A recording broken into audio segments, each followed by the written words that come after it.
उनका ही धर्म कर्म आगे बढ़ता है, बाकी लोगों को तमाम तरह की मुसीबतों का सामना करना पड़ता है। उदाहरण के तौर पे आप अपने गांव में देख लो, बहुत सारे नौजवान होंगे पढ़े लिखे जो बेरोजगार घूम रहे होंगे, क्योंकि जो सरकार है उनको इससे कोई फर्क ही नहीं पड़ता कि आप बेरोजगार घूमें या आपके साथ कोई जुल्म हो या आपके कारोबारों पे कोई समस्या आ जाए। वो सरकार तो तानाशाही सरकार है, बस थोपना चाहती है आपके ऊपर। वो आपको अपने हिसाब से चलाना चाहती है, जैसा वो चाहती। राजतंत्र में तो ये सही था कि राजा महाराजा जो आदेश देते थे वो हमको मानना पड़ता था, लेकिन लोकतंत्र में ये सही नहीं।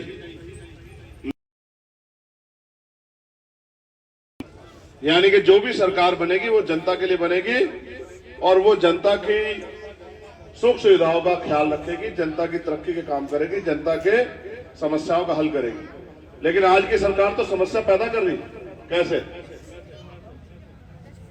आमदनी तो नहीं बढ़ रही है, लेकिन महंगाई तो बढ़ रही है।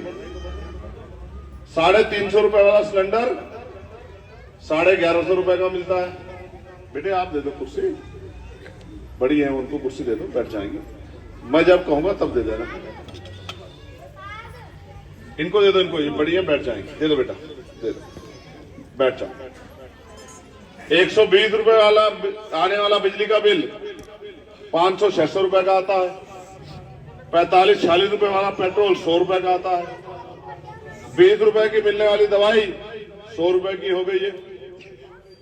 आप यहां से जाते होंगे पहले नगीना, तो मेट्रो में या वो जो भी साधन था 5-7 रुपए लगते होंगे। आज कितने पैसे लगते हैं? 15 रुपए, दुगने हो गए हैं।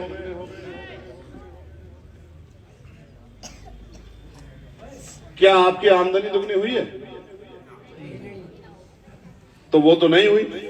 क्या आपके पढ़े लिखे बच्चों को रोजगार मिल रहा है? देश की 90% वेल्थ पे, इस देश के 90% साधनों पे, रुपए पे, पैसे पे, एसेट पे 10% लोग काबिज हैं। कितने परसेंट? 10%। यानी कि अगर देश में 100 रोटी है खाने के लिए, तो 90 रोटी 10 लोग खा रहे हैं और 90 लोग 10 रोटियों में से टुकड़ा टुकड़ा तोड़ के अपने पेट को किस तरह से भर रहे हैं। ये इस देश के हालात है आज। अब ये हालात किसकी वजह से हुई? ये हालात हमारी वजह से हुई, क्योंकि हमने गैर बराबरी से, गैर जिम्मेदारी से फैसले लिए और ना काम करने वाले लोगों को मौका दिया। उनके ना काम करने से विरोधी ताकतवर होता गया और आज हालात ये है, जब मैं कहूंगा तभी दे देना। बैठ जाओ, मैं आपकी उत्सुकता को समझता हूं, लेकिन आप मेरी बात नहीं सुनोगे। मैं आपको भेड़ नहीं बनाना चाहता, जिस तरह दूसरे लोगों ने किया आपके साथ कि भेड़ बन जाओ, हमारे साथ खड़े हो। हमारे नहीं, आप अपने हक अधिकार के लिए रोज हमसे सवाल करो, हमसे लड़ो और हम उनसे लड़े जिन्होंने हक अधिकार छीन रखे हैं। इस तरह से सब लोग जागरूक होके गांव में भी आंदोलन हो, शहर में भी आंदोलन हो और असेंबली में भी आंदोलन हो और पार्लियामेंट में भी आंदोलन हो और आपको हक अधिकार मिले। अगर आप, मैं प्रैक्टिकल बात बताता हूं,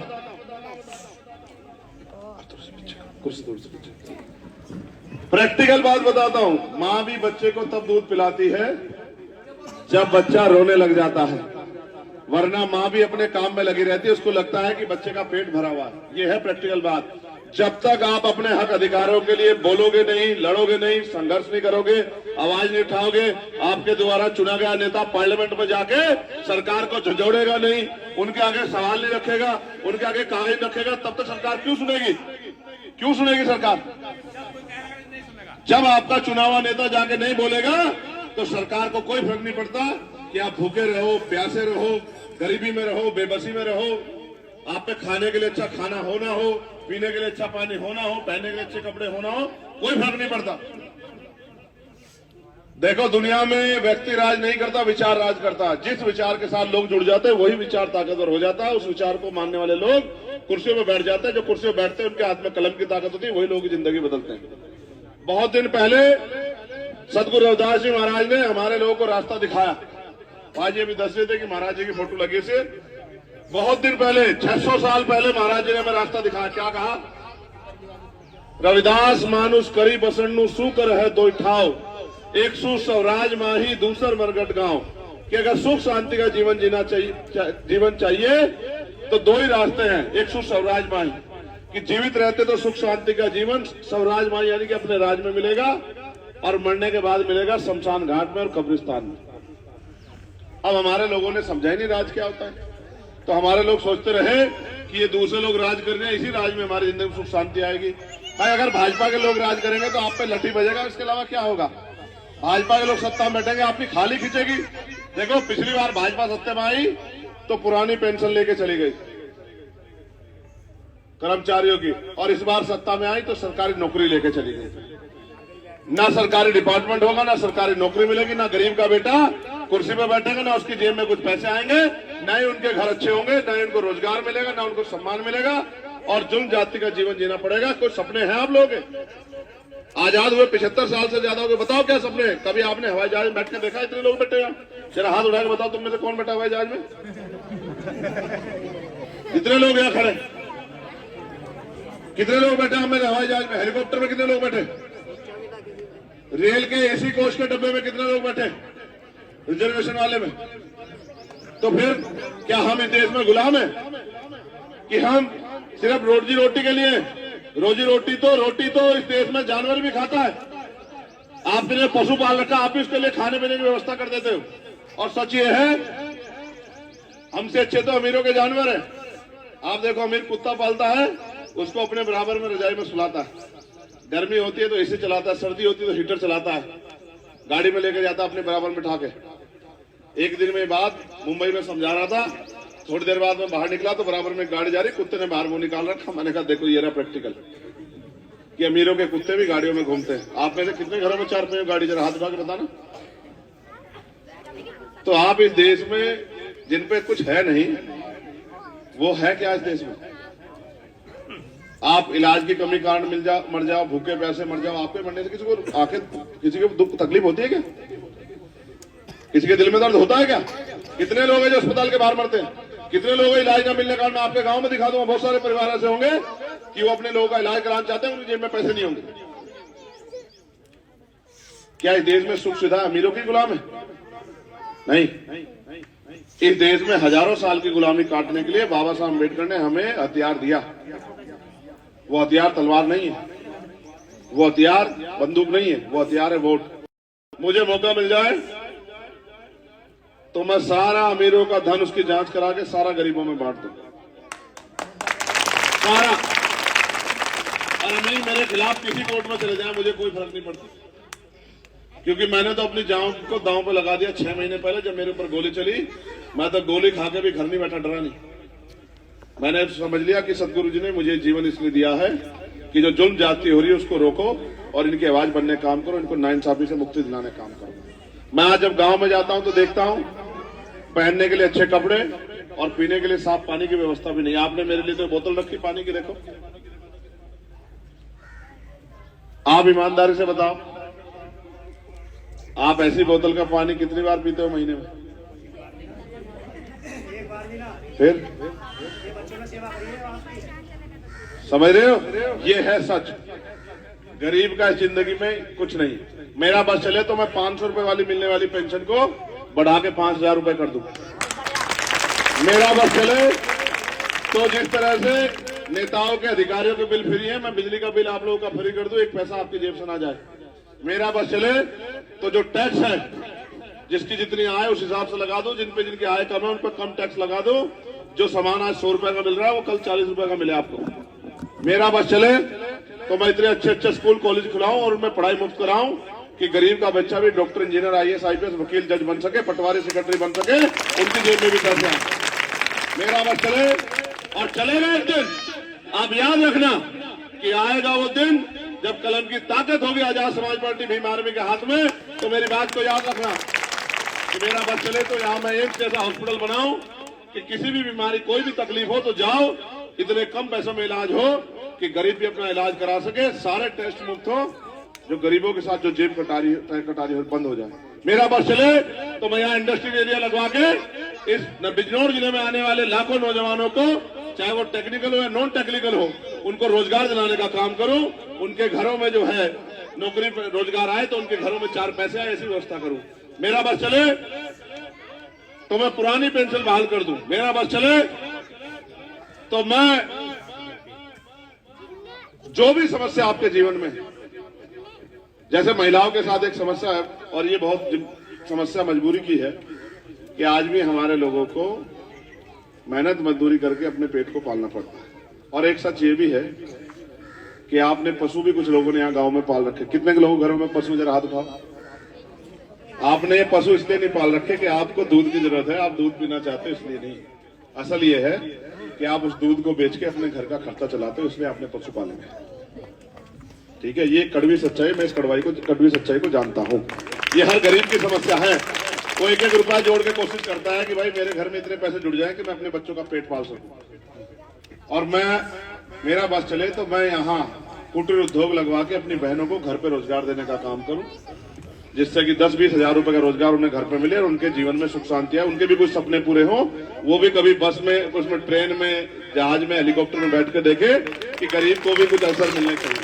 और मैं आपको कह रहा हूं, इस पवित्र जगह खड़ा होकर कह रहा हूं, इतने लोगों के सामने कह रहा हूं कि हम इस देश में वो दिन लेके आएंगे आप सब लोगों के आशीर्वाद सहयोग से कि गरीब के, अमीरों को मिलने वाली सुविधा गरीबों के घर तक भी पहुंचेगी। लेकिन ये सारे काम तभी हो सकते हैं जब आप अपने चंद्रशेखर आजाद को, अपने भाई को, अपने बेटे को ताकत दो। आप ताकत किसी और को दोगे तो वो अपने हिसाब से काम करेगा। अगर आप ताकत चंद्रशेखर आजाद को दोगे तो चंद्रशेखर वो करेगा जो वो करना चाहता है। देखो मेरी बात सुनो, इसका भी इलाज सुन लो, मैं बता दूं। इसका भी आपके नेताओं ने जो किया ना, मैं उसका इलाज ही बता दूंगा। देखो अभी आपको जवाब यही मिल जाएगा, किसी की जरूरत नहीं पड़ेगी, बस मेरी बात पे गौर कर लो। मशीन का सवाल कितने लोगों के दिमाग में, हाथ उठाओ, बस नीचे कर लो एक बार हाथ। इस गांव में पढ़ा लिखा नौजवान कौन है जिसकी उम्र 35 साल हो, या कोई आदमी हो बताओ जो पढ़े लिखे हो नौजवान? आप हैं? क्या करते हैं आप 1 मिनट खड़े हो जाओ, जागरूक आदमी हो आप। मुझे बताओ, पिछली बार लोकसभा में किसे वोट दिया था? गिरीशचंद जी को। जीता कौन था? चोरी तो नहीं हुई थी वोट की? मैं झूठ तो नहीं कह रहा, वही जीते थे ना। दीदी, 2 बातें हमारे बड़े नेताओं को बुरी लग जाएगी मेरी बात। एक तो वो मेहनत नहीं करते, एक तो वो गांव बस्ती में जाकर देखते नहीं कि जिन लोगों ने उनको बनाया आज उनके क्या हाल है, वो उनके आंसू नहीं पूछते। एक तो सबसे बड़ी बात है ये, ठीक है। और दूसरी बात ये है कि वोट की चोरी जहां होती है, मुझे पता है, उसका ऐसा इंतजाम कर रखा कि अगर 1 वोट चोरी हो जाए तो चंद्रशेखर आजाद को कह देना। आपको तो अपने गांव की परवाह है कि भाई हमारी वोट ना चोरी हो, मुझे आप सबकी परवाह, समझ रहे हो? चोरी उसके यहां होती है जिसका पहरेदार कमजोर होता है। क्या चंद्रशेखर आजाद कमजोर है? आप बताओ। तो चोरी तो बहुत दूर की बात है, ये तो वोट की चोरी अगर आपकी तरफ में आंख उठा के देख लेना चंद्रशेखर आजाद के ताकतवर होने के बाद, तब आप मुझे बता देना। मैं किसी के ऊपर जुल्म नहीं चाहता, लेकिन मैं किसी को जुल्म करने की इजाजत भी नहीं देता। सब इंसान बन के रहें, सब भाईचारे से रहें, संगत में पंगत, सब लोग बराबर, सब लोग तरक्की करें, सब लोग आगे बढ़े। और जिस तरह का, देखो आपको क्या एहसास है, जिस तरह का जुल्म हो रहा है इस देश के दलितों के साथ, इस देश के पिछड़े लोगों के साथ, इस देश के सिखों के साथ, ईसाइयों के साथ, बौद्धिस्टों के साथ और इस देश के मुसलमानों के साथ, ऐसा सुल्क सरकार, ऐसा जुल्म सरकार कर रही है जैसा सलूक जानवरों के साथ भी नहीं होता। मैं आपको पूरी जिम्मेदारी से कहता हूं, शायद मेरा जन्म इसी वजह से हुआ कि आज के दौर में चंद्रशेखर आजाद जैसा व्यक्ति होना चाहिए जो सीबीआई ईडी इनकम टैक्स से नहीं डरता हो, जिसका गला पकड़ना आसान ना हो। मैंने 16 महीने जेल काटी। ये प्यार ऐसे नहीं कमाया एक दिन में। मेरी माँ कोई रानी महारानी नहीं है। मेरी माँ तो, मैं क्यों जानता हूं कि आप पशु क्यों पालते, क्योंकि मेरी माँ ने पशु पाले। मैं स्कूल से आके खेत में, मैंने पिछले गांव में था, मैं स्कूल से आके खेत में जाता था घास की गट्ठी लेने के लिए कि मेरी माँ के ऊपर बोझ ना पड़े। मैं गरीबी देख के आया हूं और आज भी मैं 24 घंटे फील्ड में रहता हूँ, 18-20 घंटे काम करता हूँ और मैं जानता हूँ गरीबों के दर्द को। कोई अमीर नहीं जानता। ये कहने से नहीं होता कि मैं गरीब हूं, ऐसे कहने गरीब हो जाता है। जो गरीबी में जीता उसको पता होता गरीब किसे कहते हैं। मैं जानता हूं कि एक टाइम का खाना कैसे खिंच के मिलता है लोगों को। मैं जानता हूं कि मेरे पिताजी ने जूते नहीं खरीदे क्योंकि उनको चंद्रशेखर आजाद को और उसके भाई को जूते दिलाने थे सर्दी के समय में। मैं जानता हूं एक एक पैसा जोड़ कर कैसे अपनी बेटी की शादी करता है गरीब, कैसे अपने बच्चे की फीस कैसे पैसे भरता है, कैसे जब कोई काम करता है तो कैसे उधार ले लेके अपने मकान को बनाता। मैं जानता हूं। मैं कुछ नहीं कहना चाहता, मैं तो आपसे ही कह रहा हूं, आप 10 रुपए का सामान लेने जाते हो, 5 बार देखते हो सामान खराब तो नहीं है, सामान पुराना तो नहीं हो गया, सामान कम तो नहीं है, लेकिन आप वोट डालने जानते हो, एक बार नहीं सोचते जिसको वोट दे रहे हो आपकी आवाज बनेगा नहीं बनेगा, आपकी लड़ाई लड़ेगा नहीं लड़ेगा। आप किसी को भी वोट देके फेंक के चलाते हो और आप कहते हो हम पे जुल्म हो रहा है। जब आप भेड़ बकरियों को नेता बनाओगे तो फिर जुल्म ही होगा भाई। आपकी बार केतली। अगर आप ऐसे लोगों को मौका दोगे जिनको लड़ना नहीं है तो फिर जुल्म होगा, और अगर आप चंद्रशेखर आजाद को मौका दोगे तो आपके ऊपर उठने वाली लाठियां गुलदस्ते बन जाएंगे। मेरी बात को आप याद रखना। ये तो हिंसा एक रास्ता है, हिंसा इसलिए की जाती है कि हम इसमें फंसे रहे। इस हिंसा को तो मैं एक दिन में रोक दूंगा, लेकिन असल लड़ाई ये है कि आपके बच्चों को नौकरी रोजगार मिले और आपके घरों में सुख सुविधा आए। उसके लिए हमें मेहनत करनी पड़ेगी, ताकत बनानी पड़ेगी। कुछ रास्ते आप आसान कर दो, कुछ रास्ते चंद्रशेखर आजाद और हम सब लोग मिलकर आसान कर देंगे, लेकिन सब लोग एकजुट होकर अपनी ताकत बनाओ। ठीक है। मेरी बहनें वो गुलदस्ते फूल लेके खड़ी थी बेचारी, जब मैं आया वहां फूल फेंक रही थी। मैंने उनको मना किया कि मत फेंको, आंखों में गिर जाएंगे, मुझे परेशानी होगी। मैं आपसे कहता हूं आपका फूल भी, ये फूल मेरे लिए सोनों के फूलों से भी बेहतर है। ये मैं अपनी बहनों को कहना चाहता हूं, पढ़ो, खूब पढ़ो, कुछ दिन दो अपने भाई को अपने पैरों पे खड़ा होने। आज चंद्रशेखर ऐसा जैसा छोटा पेड़ होता ना, छोटा पेड़ ऐसा न, कुछ ही कह दो। अजान हो रही है क्या?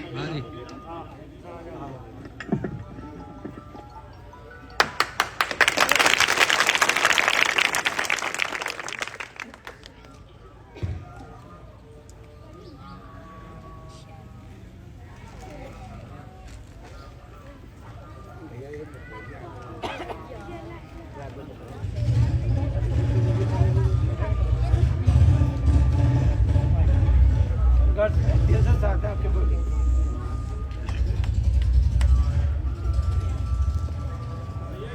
के बारे में बता दी और तो कौन से रखनी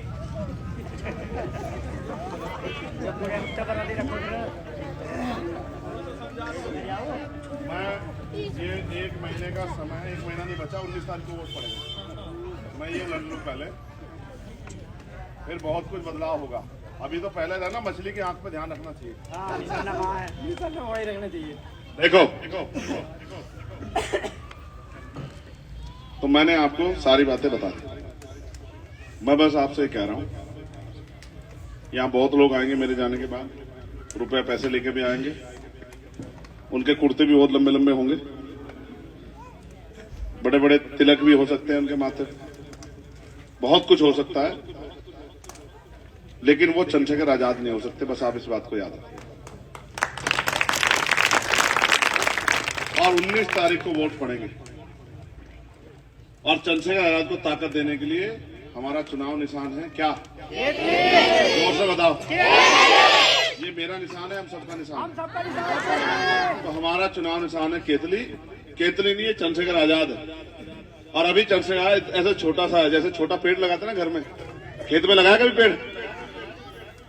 जैसे आपने आम का पेड़ कभी लगाया तो छोटा सा होता है, जैसे जैसे बड़ा बड़ा होता जाता है, तो जब छोटा होता है तब आप उसकी रखवाली करते हो, उसमें खाद डालते हो, पानी देते हो, लेकिन जब वो बड़ा हो जाता है फिर वो अपने मालिक की रखवाली करता है, फिर वो उसको लकड़ी भी देता है, फिर वो उसको फल भी देता है, फिर उसको छांव भी देता है। तो अभी चंद्रशेखर छोटा, अभी आपको रखवाली करनी पड़ेगी।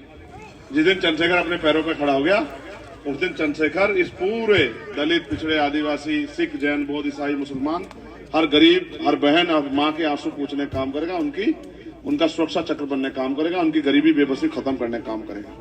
ठीक है? तो मैं आपसे अपील करूंगा भाई, खोलना इसका ढक्कन, इसको पलट दो, बहुत अच्छे, फेंक के मार दो, फेंक दो, लाओ। ये क्या लिखा है पढ़ के बताओ।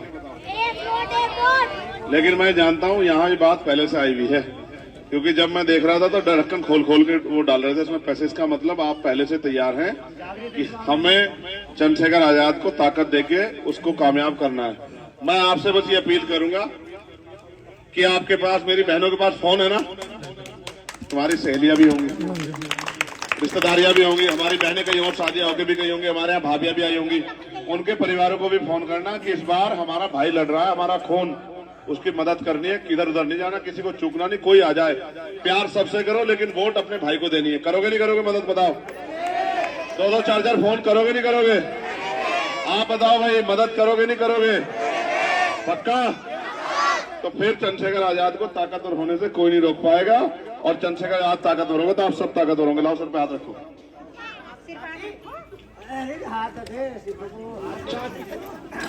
मैं धन्यवाद दूंगा आदित्य, हाथ उठाते रहना भाई। आदित्य गौतम का लाओ सिर पे हाथ रखते रहिए। आदित्य गौतम, वही हाथ उठाते रहो। विकास कुमार, सानू कुमार, आकाश कुमार, ललित कुमार,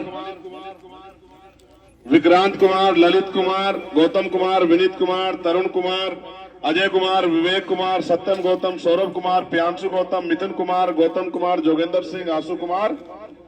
मैं अपने सारे भाइयों से कहूंगा, जैसे 11 महीने हम लोग पेपर की तैयारी करते हैं और 1 महीना पेपर का होता है, उस महीने में बहुत हम पे दबाव होता है। ये हमारा बोर्ड का नहीं भाई, ये तो हमारे जीवन मरण का पेपर है बस। तो जागरूक रहना। पैसे भी लेके आएंगे लोग, सारी चीज लेके आएंगे, लेकिन स्वाभिमान सम्मान का जीवन देने के लिए नहीं, खरीदने के लिए। तो नौजवान हो, कहते हैं संघर्षों के साए में घनघोर जवानी पलती है और इतिहास उधर झुक जाता है जिस ओर जवानी चलती है। मेहनत करना, हर घर जाके लोग तैयार करना, बहनों माओ को चुनाव चिन्ह बताना और ये साबित करना कि हम बाबा साहब अम्बेडकर, मान्यवर काशीराम, शहीद आजम भगत सिंह और अपने महापुरुषों की वो औलादे हैं जो मर मिट जाएंगे लेकिन किसी भी कीमत पे गुलामी नहीं स्वीकार करेंगे। क्योंकि संविधान नहीं रहेगा तो गुलामी आ जाएगी ना।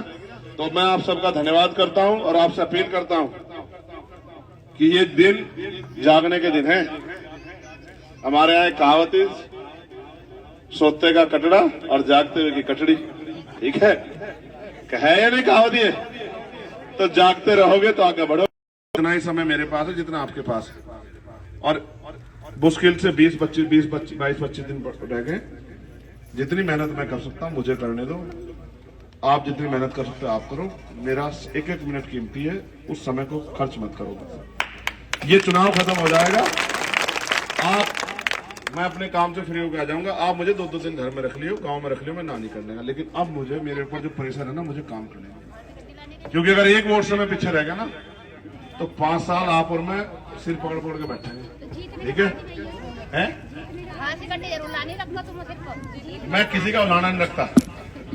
मैं तो ये कह रहा हूं, इस बार तो मैं आ भी गया चुनाव में, अगली बार तो मैं चुनाव के बीच में तो आऊंगा, लेकिन चुनाव में नहीं आने का। इतना काम करूंगा कि हर माँ ये कहेगी, हर आदमी को, कि मेरी औलाद को, मेरे बेटे को वोट देना, उसे ताकत बनाना और ताकतवर बनाना। याद रखना मेरी बात। तो मैं आपसे कहूंगा भाई, नौजवान साथियों, 1 मिनट भी मेरी खर्च मत